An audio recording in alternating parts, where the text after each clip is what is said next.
Hello everyone. Today we're going to wrap up the story The Possibility of Evil. Let's start with the protagonist and antagonist.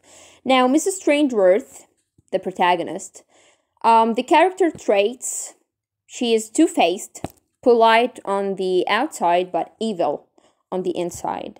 And she's also self-centered, thinks that the town revolves around her family and that she is perfect.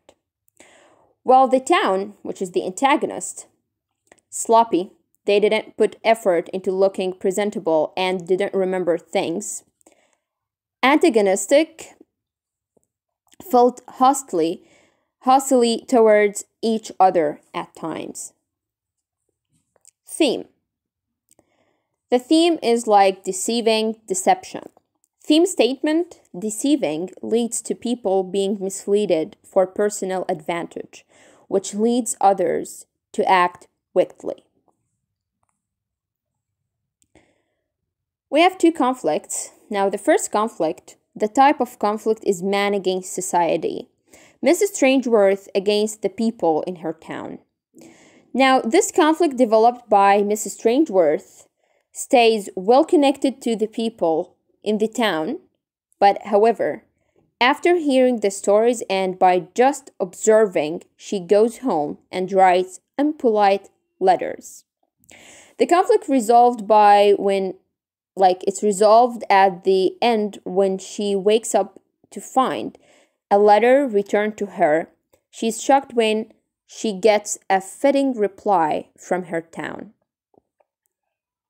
The quotation that support this conflict: never aware of the possible evil lurking nearby.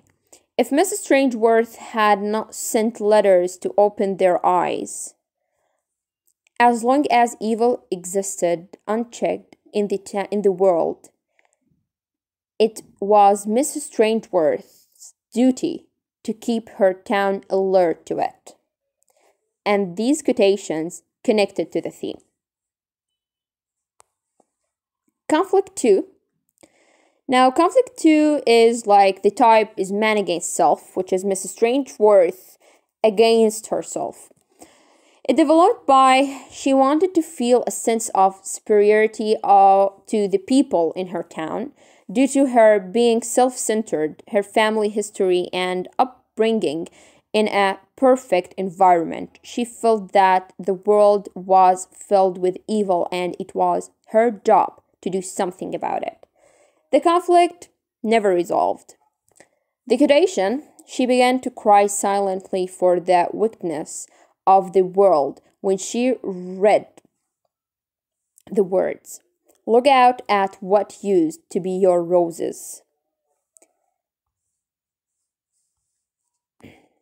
Now, the plot diagram. In the exposition introducing Mrs. Strangeworth and her town, she's telling tourists about her family history on Pleasant Street. The inciting action, when Mrs. Strangeworth thinking that many people seemed disturbed lately. Rising action, Mrs. Strangeworth writes letters to residents of her town. She wrote these letters to Don Crane, Miss Harbour, and Miss Foster to address harsh secrets. In the climax, Mrs. Strangeworth dropping the letter without realizing. In the following action, Mrs. Strangeworth waking up the next morning, finding one of her letters has been returned to her. In the resolution, the roses were destroyed. Thank you for watching and see you next time.